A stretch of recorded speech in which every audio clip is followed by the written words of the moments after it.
Hello everybody, आज हम करने वाले हैं worksheet number 1। When I was going through the worksheets तो मैंने देखा क्लास 10th की एक वर्कशीट है, वर्कशीट नंबर 1, जो कि है रिलेटिव प्रोनाउंस, जो हमने नहीं की है। तो रिलेटिव प्रोनाउंस की वर्कशीट है, worksheet number 1, which was scheduled on 7th of July 2020।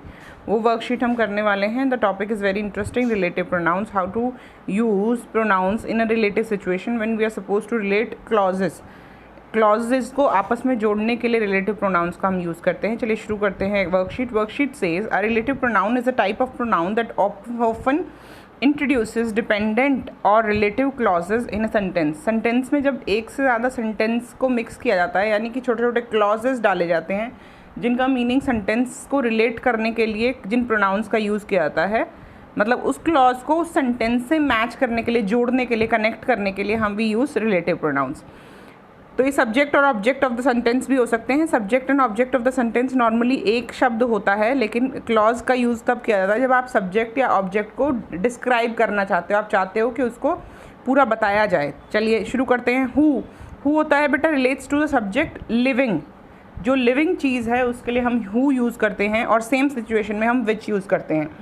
ये वो इंसान है, हु नोज़ मी, जो मुझे जानता है, और ये वो चीज़ है जो मेरी है, विच इज़ माइन। तो यहाँ पर दो शब्द हैं, दोनों का ध्यान रखिएगा। यहाँ पर है हु, यानी कि कौन, जो। यहाँ इंग्लिश में हु का दो जगह मीनिंग होता है, या तो इंटेरोगेटिव सेंटेंसेस में होता है जिसमें हम हु का यूज़ करते हैं, कौन, और यहाँ पर जो होता है जो। The musician who rot this song is French. वो म्यूजिशियन जिन्होंने ये सॉन्ग लिखा है वो फ्रेंच है, यानी कि वो फ्रांस से आते हैं। चलिए अगले पर आते हैं। When refers to time, everybody knows when refers to time. whom relates to people. यहाँ पर who और whom में क्या फ़र्क है? अगर सब्जेक्ट की बात हो रही है तो यूज़ करते हैं हम, अगर हम सब्जेक्ट की बात करते हैं तो सब्जेक्ट में हम यूज़ करते हैं who, और अगर ऑब्जेक्ट की जगह अगर हम इस्तेमाल कर रहे हैं तो हम यूज़ करते हैं whom। ये फ़र्क है दोनों में, ठीक है। आई होप आपको क्लियर है ये बात, who और whom कैसे यूज़ हो रहा है। चलिए शुरू करते हैं आगे। हु, whom, उसके बाद आता है which refers to animals and objects. This is the dog which bit my friend. ये वो डॉग है जिसने मेरे फ्रेंड को काट लिया था, ठीक है। तो which refers to animals and objects. Why, reason, अगर आपको कोई रीज़न देना है तो we use why. when refers to time, time के लिए। where refers to places, whose refers to possession, and that relates to people, animals and things, ठीक है। that भी होता है, that I was born, normally people things। अलग अलग situation में इंग्लिश बेटा थोड़ी सी टेक्निकल लैंग्वेज नहीं है, टेक्निकल होती जैसे हिंदी टेक्निकल लैंग्वेज है। यहाँ पर क्या होता है, फिक्स्ड रूल्स होते हैं आपके पास, you have all the fixed things, और आप उसी हिसाब से चीज़ों को इस्तेमाल करते हैं। इंग्लिश नहीं है इतनी टेक्निकल लैंग्वेज, इंग्लिश इतनी साइंटिफिक लैंग्वेज नहीं है, बिकॉज ये धीरे धीरे डेवलप हुई है। हिंदी साइंटिफिक लैंग्वेज है, टेक्निकल लैंग्वेज है, पूरी तरह डेवलप्ड है, और उसमें जो चीज़ें हैं वो फिक्स हैं। ऐसा हम लोग इसलिए कंपैरिजन में इसलिए कर रही हूँ, सिर्फ इसलिए क्योंकि हम हिंदी स्पीकिंग लोग हैं, तो हमारे लिए हिंदी आसान भाषा है और इंग्लिश थोड़ी मुश्किल भाषा लगती है, इसलिए I am comparing. Otherwise I know there is no, वो मेरे मन में कुछ नहीं है हिंदी इंग्लिश को लेकर। Who, whom, which, why, when, where, who's that। अब ये सारे रिलेटिव प्रोनाउंस आपने देख लिए हैं, इनको कहाँ कैसे यूज़ करना है, it's depends on the situation. सिर्फ आपको तीन चीज़ों में ज़्यादा कन्फ्यूजन होगा। देखो वाई बिल्कुल क्लियर है, रीज़न बताना है। विच, यहाँ पर whom, विच और दैट, यहाँ पर थोड़ा सा दिक्कत आती है। हुज़ वहाँ इस्तेमाल होता है जहाँ पर आपकी कोई चीज़ है, हुज़ फ़ोन, हुज़ बुक, उसकी किताब, जिसकी किताब, ठीक है। तो पोजेशन के लिए हुज़ यूज़ होता है। अब शुरू करते हैं एक्सरसाइज क्या कहती है। Lencho is a farmer writes a letter to God. Lencho वो फार्मर है who writes a letter to God. किसको लेटर लिख रहा है, गॉड को। इस बात को समझने की कोशिश कीजिए, किसको लेटर लिख रहा है, वो लेटर लिख रहा है गॉड को। कैसे लिख रहा है देखिए, हमने हु क्यों यूज़ किया, वैसे बताओ आप लोग, हु कैसे यूज़ किया हमने, हु क्यों यूज़ किया, हु की जगह कुछ और क्यों नहीं यूज़ किया।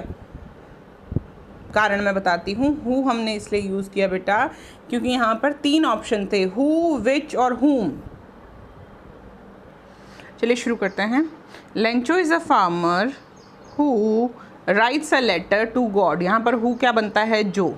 आपको खुद सेंस बनाना है, आप जिस सिचुएशन में जो यूज़ कर रहे हैं रिलेटिव प्रोनाउन, उससे आपको एग्जांपल इसीलिए दे देता है ताकि आप खुद सेंस बनाएं कि कहाँ पर क्या यूज़ हो रही है। नेक्स्ट क्वेश्चन पर आते हैं। नेक्स्ट क्वेश्चन कहता है बेटा, the farmer wrote the letter, farmer ने चिट्ठी लिखी, हिज क्रॉप्स वर रून्ड, उसकी फसलें बर्बाद हो गई थी। बताओ बताओ बताओ। The farmer wrote the letter where, जहाँ उसकी क्रॉप्स नहीं, व्हेन, जब उसकी क्रॉप्स रून्ड हो गई थी। हाँ बिल्कुल सही। The farmer wrote the letter when his crops were ruined, जब उसकी क्रॉप्स क्या हो गई थी, रून हो गई थी, बर्बाद हो गई थी, तब उसने लेटर लिखा था। अगले क्वेश्चन पर आते हैं। अगला क्वेश्चन कहता है, apartheid is the political system dash separates people according to their race. अपार्थेड एक पॉलिटिकल सिस्टम है। अगर आप मेरी साइंस की, नेशनलिज्म की, सोशल साइंस की वीडियोस देख रहे हैं तो मैंने, गांधी जी साउथ अफ्रीका से आए थे तो he was fighting in Africa against, किसके अगेंस्ट लड़ रहे थे, वो अपार्थेड सिस्टम के अगेंस्ट ही लड़ रहे थे। अपार्थेड सिस्टम क्या था, जहाँ पर काला और गोरा में रंग भेद किया जाता है, दैट इज अपार्थेड सिस्टम। तो he was fighting against the apartheid system before he return to India in January 1915। 1915 जनवरी में आने से पहले वो साउथ अफ्रीका में इसी सिस्टम के खिलाफ लड़ रहे थे। Apartheid is a political system dash separates people according to their race, लोगों को रेस के हिसाब से यानी उनके कलर के हिसाब से वो करता है, सेपरेट करता है। यहाँ पर व्हेन आ सकता है, जब नहीं, जब नहीं आ सकता। हु भी नहीं आ सकता, हु इंसान के लिए यूज़ होता है। पॉलिटिकल सिस्टम की बात हो रही है तो हु यूज़ नहीं हो सकता। यहाँ पर क्या आएगा, दैट। क्या आ जाएगा, दैट। अगले क्वेश्चन पर आते हैं। Hailstones are small balls of ice, hailstones वो स्मॉल बॉल्स ऑफ आइस होती हैं डैश फॉल लाइक रेन, जो बारिश की तरह गिरती हैं, जो बारिश की तरह गिरती हैं। जो हु यूज़ क्यों नहीं हो सकता, वेयर तो हो ही नहीं सकता, वेयर नहीं हो सकता। यहाँ पर वेयर होता है जहाँ, हु यूज़ हो सकता है क्या। यहाँ पर किसकी बात हो रही है, हेल स्टोन्स की। हेल स्टोन्स लिविंग हैं क्या, लिविंग नहीं है, इसलिए हम लोग हु यूज़ नहीं कर रहे हैं, हम क्या यूज़ कर रहे हैं, दैट यूज़ कर रहे हैं, दैट फॉल लाइक रेन। अगली एक्सरसाइज पे आते हैं। Pretoria was the place, place की बात हो रही है, प्लेस जगह की बात हो रही है। तो हमने क्या पढ़ा था रिलेटिव प्रोनाउंस में, प्लेस के लिए हम क्या यूज़ करते हैं बेटा, एक बार फिर से आओ। Where refers to places, where refers to places, या जहाँ प्लेसेस की बात होगी हम यूज़ क्या करेंगे, वेयर यूज़ करेंगे। चले देखते हैं कहाँ, यहाँ क्या यहाँ वेयर यूज़ हो रहा है। Pretoria is the place, was the place, Pretoria वो जगह थी dash inauguration ceremony took place, जहाँ पर अगर टाइम होता कि इतने बजे तो हम क्या यूज़ करते हैं, when refers to time and where refers to place. बिल्कुल क्लियर है। अगले क्वेश्चन पर आते हैं। अगला क्वेश्चन कहता है, the man dash I trusted cheated मी, उस इंसान पर जिस पर मैंने ट्रस्ट किया उसने मुझे चीटिंग की। The man I trusted, the man हुम, यहाँ पर देखिए द मैन, यहाँ पर हु नहीं हुम आएगा क्योंकि यहाँ पर ऑब्जेक्ट की बात हो रही है। यहाँ पर ये वो इंसान है जिसने चीट किया, तो ऑब्जेक्ट की जगह यूज़ हुआ है द मैन हुम आई ट्रस्टेड, जिस पर मैंने यकीन किया, यानी कि आई ट्रस्टेड अ मैन, इसका पैसिव सेंटेंस है ये। तो यहाँ पर क्या हो गया, द मैन हुम आई ट्रस्टेड चीटेड मी। बिल्कुल सही बात है। आगे चलते हैं। अगला क्वेश्चन क्या कहता है, अगला सेंटेंस कहता है, Lencho prayed to God dash to see ना dash eyes see into our minds. Lencho prayed to God, Lencho ने भगवान को प्रार्थना की, dash eyes see into our minds, जिसकी आंखें हमारे माइंड को देख सकती हैं, रीड कर सकते हैं, जिसकी आंखें। हु नहीं, पोजेशन की बात हो रही है। देखो पोजेशन की बात हो रही है, जिसकी आंखें, तो पोजेशन के लिए क्या यूज़ होता है, हुज यूज़ होता है। हमने पहले भी कहा पोजेशन के लिए क्या यूज़ होता है, हुज यूज़ होता है। नेक्स्ट क्वेश्चन कहता है, storm in dash hailstones fall in a hailstorm.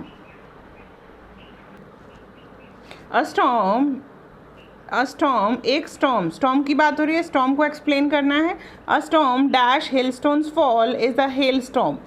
Hailstone जहाँ गिरते हैं यानी बर्फ़ के गोले, छोटे छोटे गोले गिरते हैं, हेलस्टोन्स गिरते हैं, उसे हम हेल स्टॉर्म कहते हैं, उसे बर्फीला तूफान कहते हैं। तो अ स्टॉर्म इन विच, वेयर नहीं हो सकता, जगह की बात नहीं हो रही, स्टॉर्म की बात हो रही, व्हेन यानी टाइम नहीं बता रहे हैं, तो हम लोग यहाँ पर क्या यूज़ करेंगे, which. A storm in which the hailstones fall is called a hail storm. In case आपसे पूछा भी जाता है लेंचो लेसन में what is a hail storm, तो आप क्या कहेंगे, a storm in which hail stones fall is a hail storm. That was the reason, ये रीजन था, रीजन कारण बताते हुए, कारण एक बार देख लेते हैं, कारण किस में बता रहे हैं, कारण हम लोग बताते हैं वाई में, WHY, वाई में बताते हैं कारण, यहाँ पर लिखा हुआ बिल्कुल क्लियर। तो दिस इज द रीजन, उन्होंने बिल्कुल वही सेम चीज़ को यूज़ किया है। तो इन्होंने क्या लिखा है, दैट वॉज द रीज़न, यही था वो रीज़न, विच या वाई बताओ, Lencho set the raindrops were like new coins, why, that was the reason why, यही कारण था जिसके कारण लेंचो ने कहा जो रेन ड्रॉप्स हैं वो नए सिक्कों जैसी हैं। This is the place, place की बात हो रही है तो हम क्या यूज़ करेंगे, वेयर यूज़ करेंगे। ठीक है, बिल्कुल क्लियर है सारी चीज़ें। अगर कोई डाउट है तो फिर भी पूछ सकते हैं, मैं फिर से बताती हूँ, एक बार वर्कशीट की तरफ वापस चलते हैं। हु होता है जो, जिसका, हुम होता है जिस पर इफेक्ट पड़ता है यानी कि ऑब्जेक्ट होता है, विच रेफर्स टू हु और विच में यही फ़र्क होता है, हु यूज़ होता है लिविंग थिंग के लिए और विच यूज़ होता है नॉन लिविंग थिंग के लिए। वाई का मतलब होता है जब भी आप कोई कारण एक्सप्लेन करना चाहते हैं तो आप कारण, क्योंकि इंग्लिश में दूसरे इंटरोगेटिव सेंटेंस में इसका मतलब क्या होता है, क्यों, तो क्यों always refers to the reason. उसके बाद व्हेन होता है टाइम के लिए यूज़, टाइम कहाँ, कौन सा, क्या टाइम, अगर टाइम के बारे में बात की गई है तो व्हेन, वेयर जगह के बारे में, हुज जिसका, जिसकी किताब, जिसकी आंखें, जिसकी पैर, कुछ भी हो सकता है, हु जहाँ पर पोजीशन दिखाने की बात है। जैसे कि देखिए, the boy whose phone just rang should stand up, जिसका फ़ोन अभी भी बजा है वो लड़का खड़ा हो जाए। उसके बाद that relates to people, animals and thing. यहाँ पर थोड़ा सा कन्फ्यूजन आपको हु और दैट में होगा, क्योंकि हु और दैट, हु और विच क्या होता है, हु लिविंग के लिए और विच नॉन लिविंग के लिए, बिल्कुल क्लियर है, सेम मीनिंग होता है, जिसका टाइप्स, जो टाइप्स। और यहाँ पर दैट के साथ कन्फ्यूजन क्या होता है कि हु और विच दोनों की जगह दैट आ सकता है, क्योंकि दैट में पीपल भी इंक्लूडेड है, एनिमल्स भी और थिंग्स भी। ठीक है, चलिए देखते हैं आगे, अगली वर्कशीट में मिलते हैं। ये थी आपकी फर्स्ट वर्कशीट, ये रह गई थी शायद कहीं, तो इसको मैं क्लास 10th की वर्कशीट वाले टैबलॉइड में डाल रही हूँ। वहाँ पर आप क्लास 10th की सारी वर्कशीट्स देख सकते हैं। संडे है तो बैठकर सारी वर्कशीट्स को सिर्फ सुन लीजिए, सुनने से भी बहुत चीज़ें लर्न हो जाती हैं, क्योंकि लिखना आपको खुद है एग्जाम में। तो इन केस यू नो, आपके back of the head, in case you have the content and the knowledge, तो आपको एग्जाम में कोई दिक्कत नहीं होगी। Hope you are enjoying Sunday, take care, bye bye, keep smiling and keep rocking. Bye bye beta.